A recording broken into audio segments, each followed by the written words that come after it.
Welcome to Discussion Sentai Loserger. I'm Loser Blue, And I'm Loser Yellow. and this is a show where we talk about the newest episodes of Kamen Rider and Project Red.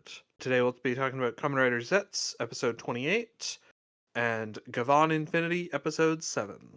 We always start with Rider, so Yellow, your thoughts on Zeztz 28?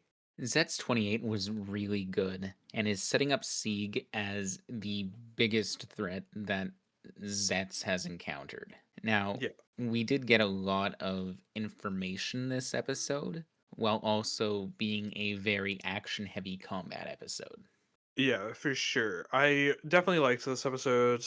Yeah, he seems fun. Obviously, as we mentioned before, his suit is cool, and we do get what he is. He's Agent Number One.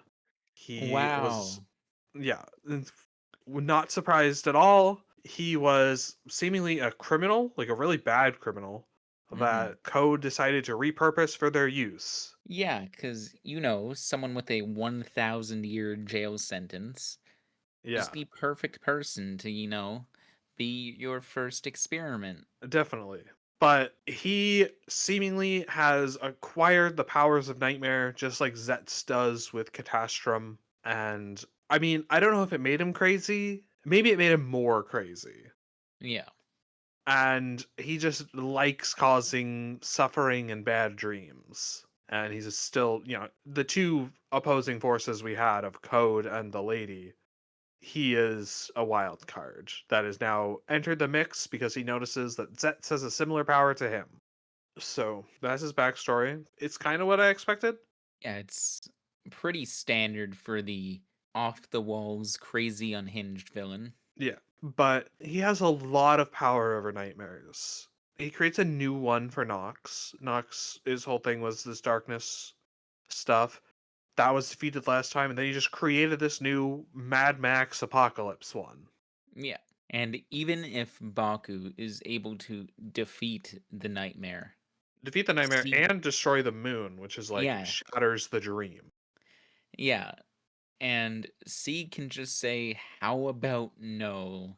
Let's have a new nightmare. Yeah. No, he's definitely established as one heck of a threat. Which is leading me into how realistically can Baku wake up Nox or Nem? Well, I mean, the answer is the same answer it always is in Kamen Rider.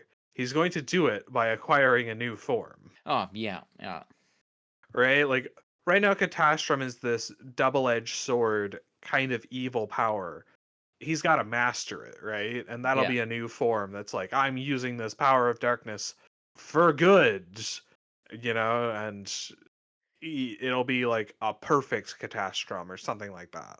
some purified version that won't be called Catastrum. It'll be called like Salvation or something. Yeah, I don't know. And like I'm 90% sure about that because I think I saw a poster with a different form that I didn't recognize. So I don't know what it's called, but that'll definitely be the solution. That's kind of what it always is. And I'm not complaining. That's always fun. Generally Yeah, speaking, when someone gets a new form, they go through like a character growth moment, right? They change. It's not just they got something new. But this episode also like it shows a lot of Nox. It's definitely leading into the Nox being a reluctant partner. He yeah, seems to like Baku a lot more this episode, especially by the end. yeah. Baku just rescues both him and Nem at one point and brings them Yeah. back to the dream world equivalent of the base.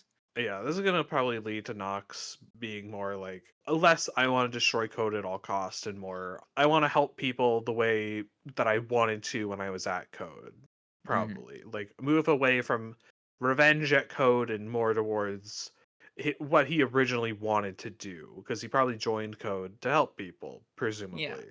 That's what I assume is his trajectory character-wise. Hmm. And like in this episode, after Baku destroys the moon and stuff, it's very clear that Nox is one, he's impressed, and two, it feels like he likes Baku a lot more in that moment. Oh, for sure. Not that it matters, because Seig just says, no, new moon, and uh New moon. You're kidnaps coming with me. kidnaps Kidnap. Nox. Yeah, brings him to the weird nightmare prison fighting ring, Yeah. where presumably he'll be held captive until next episode when we see him again. Yeah, I mean, we literally see in the preview that Kamen Rider Nox is back.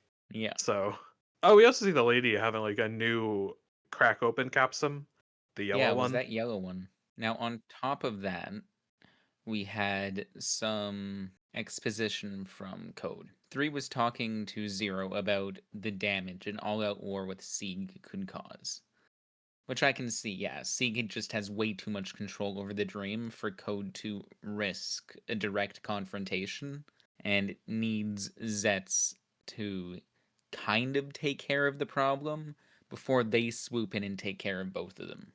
Yeah, they don't want to go all out war with Sieg because obviously Sieg's using nightmare powers, and nightmares allow them to affect reality based on what they do in dreams. Hmm. So going like huge offensive against him could lead to just, you know, if they have a big fight in the middle of the dream city, it could destroy whole city blocks and kill a lot of people. And Hmm. Code, while being sketchy, its purpose is to protect world peace. So one presumes they don't want to cause random civilian casualties. We'll give them at least that. I don't know. They could be one of those the ends justify the means kind of organizations. They definitely are because they are willing to abandon their whatever their agents. They're willing to use criminals, Yeah. but it's just like they're not at the point where they're gonna go full like yeah, a bunch of people are gonna have to die so that we can take out Seek. Right now they think, maybe we can do this more subtly, which is what they would prefer. Yeah. Which leads us into the threat of Code Somnia. That 3 is now offering 5. This Yeah. large power boost at the cost of his humanity. Code Somnia is presumably what Sieg did, and probably presumably what Baku is doing with Catastrum. I guess it's like channeling your own inner nightmare power. Like everyone kind of has their own nightmare and channeling that forth. Like, is this just 3 offering 5 the information on how to do that or accelerating that progress? Potentially accelerating it. My guess as to what would happen, unfortunately for five, what will probably happen is he will do it, but he's not as good as like Baku or Sieg, and he'll go out of control. Mm, Right? He'll turn into a monster. He won't turn into like a rider that's controlling the nightmare. He'll just become a big nightmare monster or something like that. That would be my guess because I kind of like Five. The little bit we've seen of him, he seems like he's a fun character that I like. He's not important enough to have this work out. I think it's going to go badly if he does it. And it's probably to show like the dangers of this even more. mhm. So now hear me out. 5 goes insane, and we don't really care at all because 5 didn't get a spotlight episode. But 6 is down for the count, still injured from the last battle. She wakes up and sees what's happened to 5 and then defects. Yeah, that is entirely possible, and I could definitely see it happening because they effectively worked as partners at, anytime we've actually seen them be code agents, they are working together. So that is I would say, a realistic proposition for how that's going to go. Maybe that'll lead into six getting to be a writer. Generally speaking, we only really have three, which is Yeah, kind of a low amount, I would say, in modern writer. There tends to be more than three. But yeah, I could see it.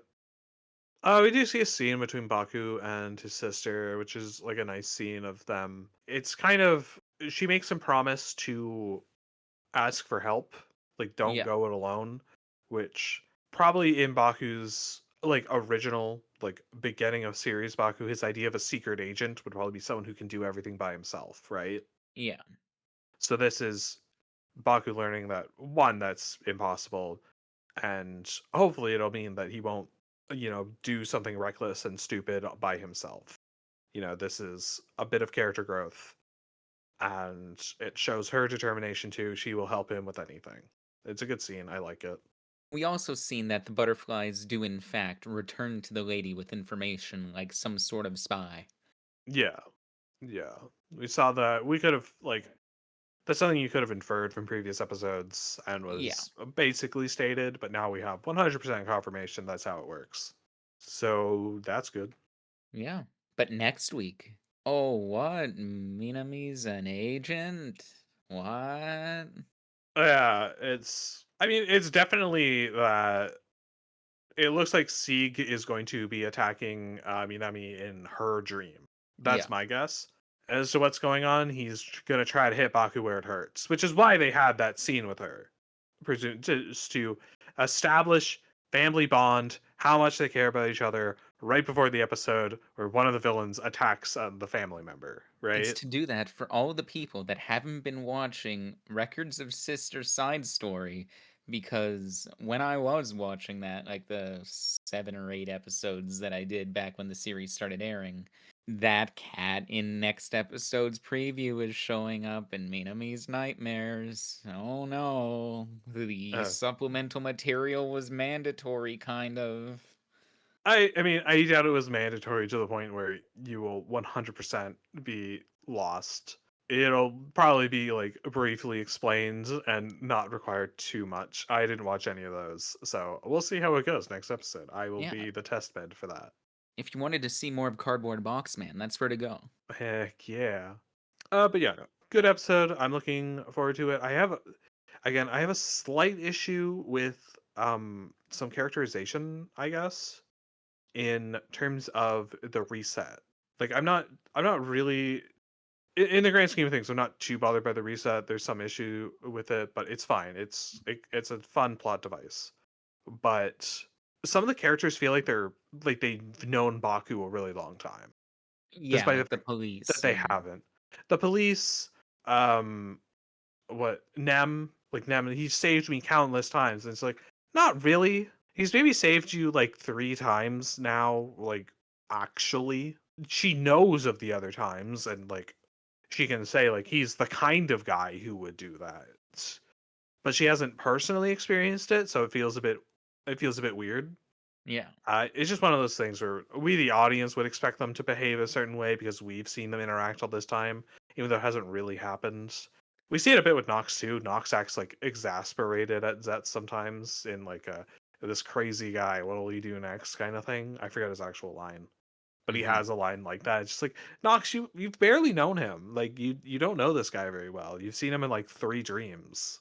That's just a small thing with it. It really is minor. And honestly, I'm kind of okay with them working like this, where that reset didn't fully reset everyone's characterization so that we can move on and not retread too many things. Yeah. That's what the recap episode was for. So, okay, cool. Let us talk about Gavan, an episode of Gavan I actually liked. Like unambiguously. So Gavan 7, what are your thoughts? I like Gavon 7. It is a change from the past few episodes that we've seen where plot is actually kind of happening and it's expositing actual important information at us. Yeah, we get to learn, well, like at the beginning. So one, you're wrong. Just I want to point that out. They weren't lying about the interdimensional travel thing. You, Oh, no, no, no. only Hear only me our out. Gavan can do it. Hear me out. It said people who don't have like enough, like, no, not Emorgi, it's like the You could potential, right? So you like could argue that theoretically the other other Gavons can Gavans do it. might. Oh, other Gavans might. It could be that again they might not have been lying. They just don't know if the other Gavans can do it.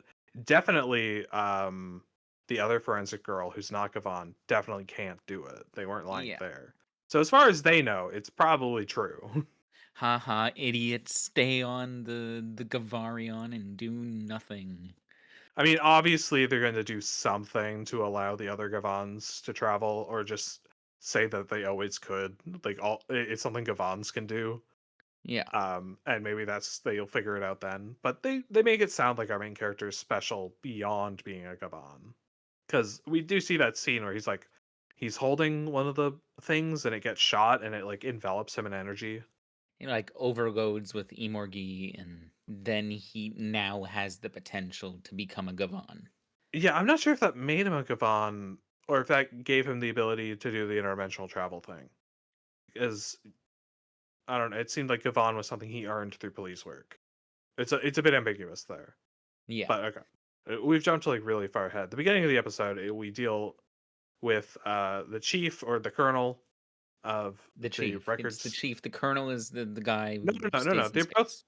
no. That's the commander. The chief and the colonel are the same thing. His rank is colonel, and he's chief of the department. I Oh, assume okay. is what it is.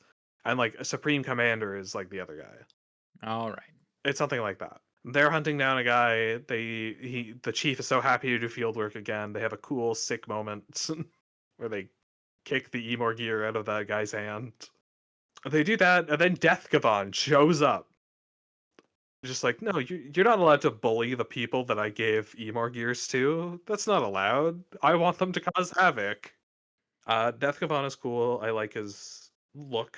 You know, he's like he is a black Gavan. Like it's not that different, but Yeah. I like the broken mask and chest plates to show the circuitry.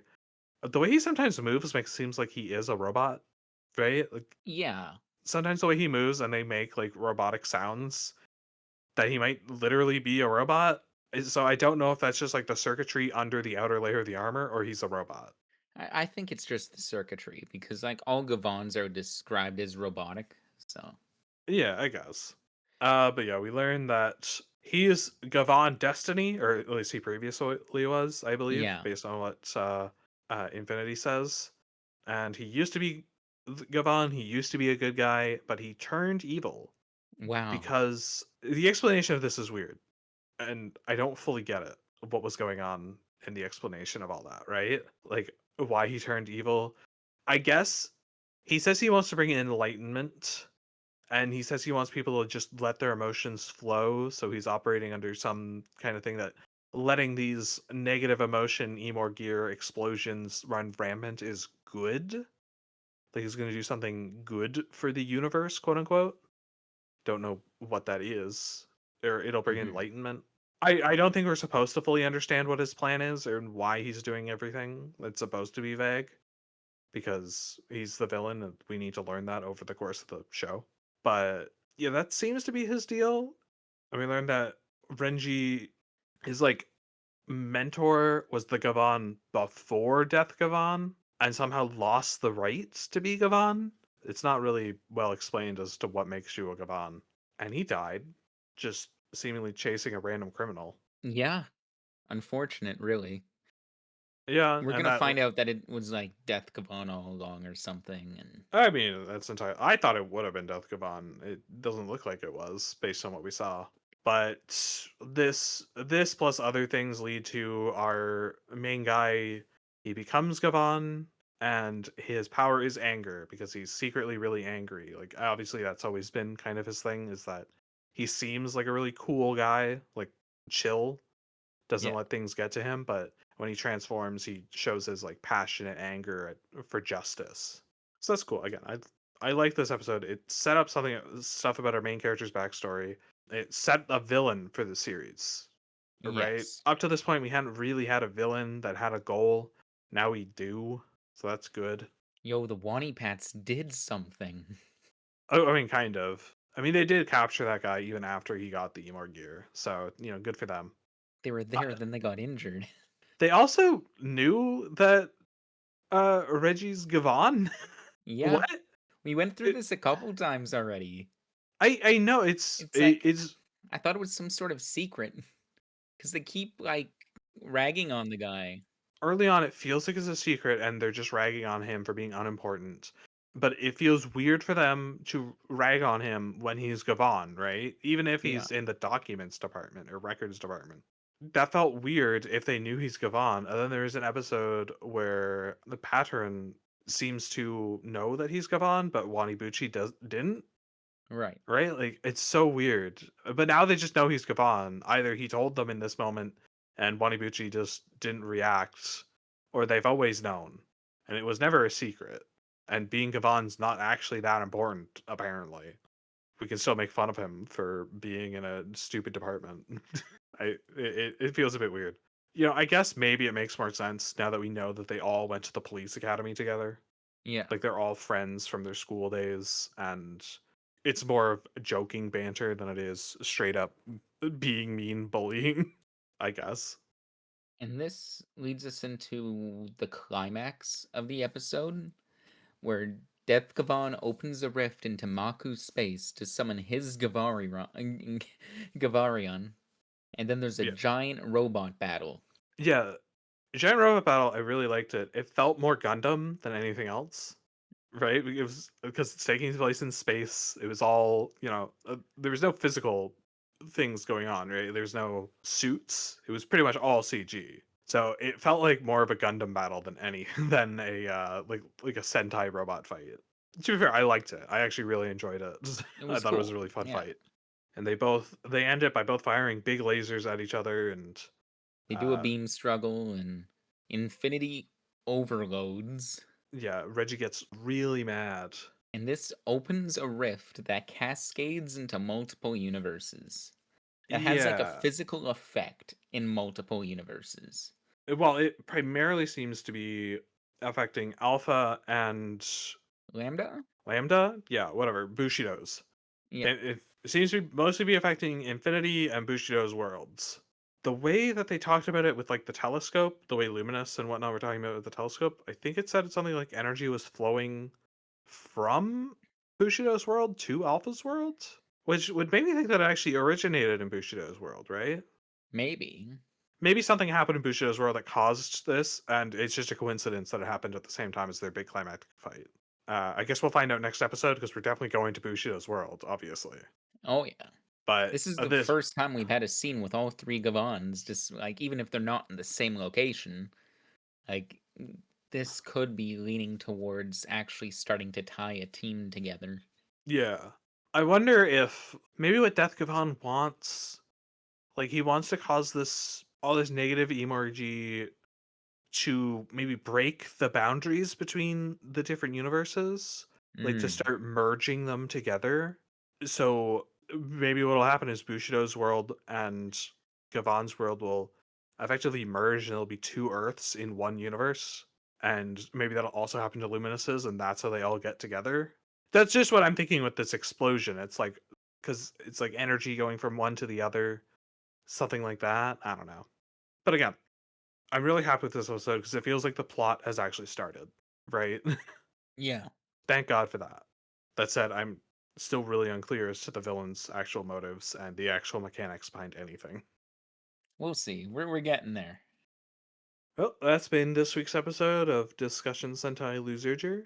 If you liked it, please like, subscribe, leave a comment. We'd really appreciate it. Anyway, we will see you next week. Bye.